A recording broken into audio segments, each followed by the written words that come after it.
Hola a todos fans del Tokusatsu, me presento, soy Tokuisatsu y el día 15 de febrero se estrenó la serie de los 50 años del Super Sentai, Number One Sentai Go Kyuya, por lo que el día de hoy haremos su respectivo resumen y review del episodio 1, así que ¡comencemos!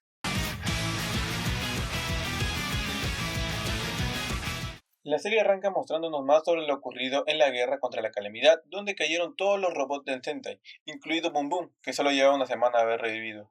Esto hasta que llegó el primo de Senkai Gaon, la Tegasword, a salvar a Bundorio antes de que se nos vaya nuevo. Aunque no sirvió de mucho, ya que al final todos se sacrificaron para dar su poder a Tegasword para vencer a la calamidad, y regalándonos una de las escenas más fanservice para mí con el cementerio de los robots, donde la Tegasword descansaría hasta la llegada del Salvador y con ello esparciendo la Sentai Rain por todo el universo, Japón. Con ello pasamos de escena a un minimarket, donde veríamos el título del capítulo y al verdadero protagonista. Tuno Taiya. Al parecer su maestro no le devolvió su dinero ni estando preso, sino que hablamos de Tono Juero, el héroe el cual nos tranquilizará con su sonrisa. Bueno, eso queríamos. De repente la tienda donde él trabaja es asaltada y termina sometiendo al ladrón, pero es despedido por el alboroto que causa. Después vemos cómo la Tegasur intenta comunicarse con Joeru mientras este último está realizando su currículum para conseguir un nuevo empleo. Al salir, conocemos a la dueña de la cafetería donde vive, que le hace acordar que debe pagar su alquiler. Luego, de camino a la entrevista de trabajo, se vuelve a encontrar con el ladrón de antes, el cual no está solo, sino que viene con su pandilla, los cuales lo amenazan con hacerle daño a la señora y a su hijo, por lo que a pesar que intentó defenderse, tuvo que dejarse golpear para protegerlo, siendo encontrado por Alter Taiya, el cual le pide que deje de meterse en problemas, afirmando que debe haber alguien que se preocupe por él, a lo cual él menciona que su vida no importa en este mundo.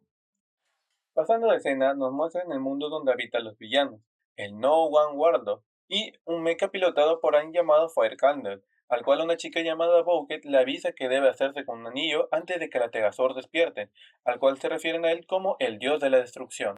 Volviendo con el protagonista, este se encuentra comiendo una hamburguesa que le dio Alter Taiya, a lo cual Joero menciona que le devolverá los 250 yenes que le costó.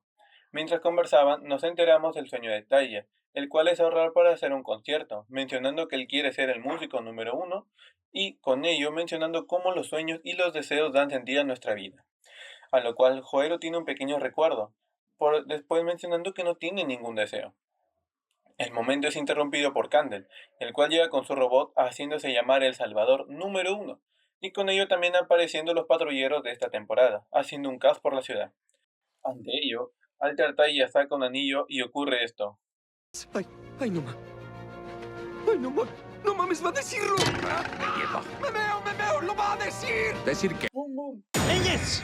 En aquí. Con ello se transforma en Kuwagata Ouger y empieza a pelear contra ellos. En un intento por ayudar, Joel es golpeado por el fuego enemigo, cayendo en un portal que lo lleva al cementerio de los robots. Ahí se encuentra frente a una piedra donde se encuentra un anillo rojo. Ante ello, le llegan recuerdos de la guerra del principio del episodio. Rápidamente llegan los patrulleros y vemos como uno de ellos desaparece al agarrar el anillo. Entrando Bouquet a la escena, presentándose como la comandante técnico de Braidan, Bouquet la Morosa, mencionando que dicho anillo es la clave de la destrucción, siendo este el núcleo de la Sword, conteniendo un poder destructivo y que necesitan ello para proteger a ambos mundos. A lo cual, la piedra donde estaba el anillo se proyecta una imagen de la destrucción causada por ellos, y al ver cómo Alter Taiya se encuentra en problemas, Joeru decide colocarse el anillo a pesar de las advertencias, siendo llevado ante la Tegasor, la cual le mencionó que acaba de realizar un contrato con él, el cual consiste en conseguir todos los anillos a cambio de que se le sea concedido un deseo.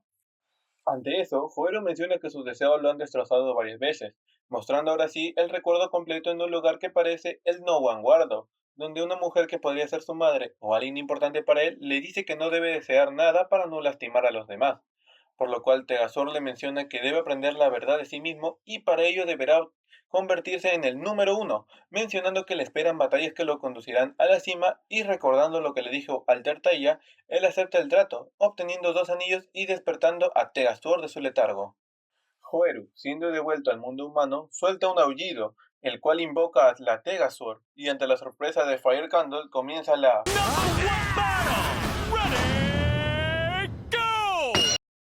Con ello ocurre la transformación de la Tegasor Red.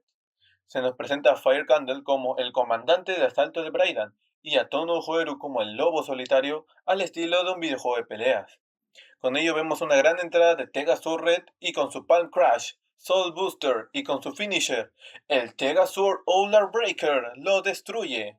Siguiendo con ello, ocurre la transformación de Joeru en Goshu Wolf. Después de eso suelta un aullido el cual resuena en el resto de Goshuyers, haciendo vibrar los anillos, sonando con ello el opening y comenzando la pelea con los patrulleros. Y a pesar de que lo encierren, él los termina derrotando a todos con combos de Tekken, afirmando que a partir de ahora el anillo será uno conocido como el Anillo del Salvador, dándonos como el primer ganador a Goshu Wolf.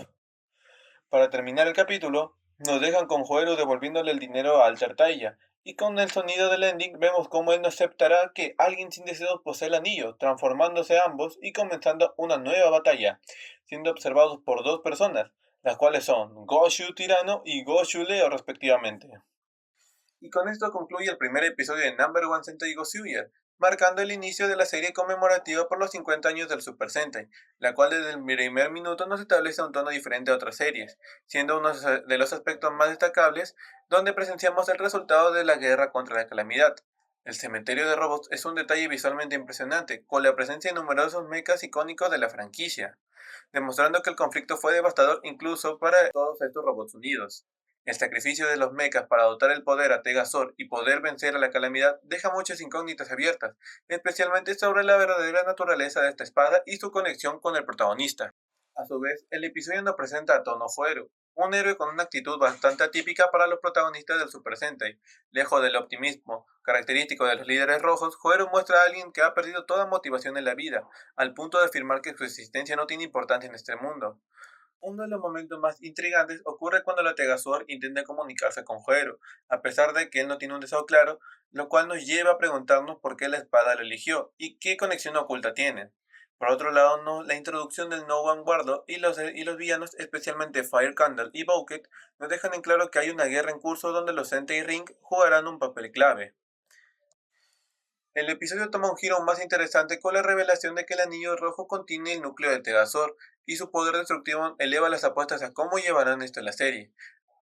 A su vez que Bouken nos dé la información que ese anillo es importante para proteger ambos mundos, nos deja abierta la posibilidad de que los villanos no sean completamente malvados, sino que tengan sus propias razones para actuar y nos den así la razón de por qué Fire Candle atacó con su robot. La comparación entre Joder y la Tegazor es una parte clave del episodio, ya que nos muestra cómo esta espada ofrece un trato a los portadores, la cual es recolectar todos los Sentai Ring a cambio de un deseo, y también mostrándonos cómo Joeru no tiene ningún deseo ya que estos solo le han traído sufrimiento, mostrándonos un flashback donde alguien que puede ser su madre le dice que no debe desear nada para herir a los demás. Este detalle añade una capa de profundidad al personaje y sugiere que su viaje no solo será sobre el heroísmo, sino que también sobre descubrir su propia identidad y enfrentar su pasado. Finalmente, la batalla contra Fire Candle es simplemente espectacular. Todos los efectos y la coreografía de combate reflejan un gran esfuerzo por parte del equipo de producción. Por último, y no por eso menos importante, la batalla que ocurre al final del episodio entre Altertaya y Joeru nos deja en claro que este último va a tener que luchar con distintos usuarios de Sentai Ring, que se van a poder convertir en Rangers rojos del pasado. Esto nos deja la vara alta a ver distintos cameos de actores antiguos transformándose en distintos Rangers, los cuales van a querer mucho los fans dependiendo de cómo se lleve esto en la serie. Y con ello solo nos queda esperar a la próxima semana para ver cómo desencadena esta pelea y ver la presentación de Goshu Leo y Goshu Tirano. ¿Y a ustedes? ¿Qué les pareció el episodio? Pueden dejar sus opiniones debajo en la caja de comentarios. No olviden suscribirse y no olviden que la próxima semana va a llegar también la review y resumen del segundo episodio de Number One Sentai Go Suiya. Muchas gracias por su atención.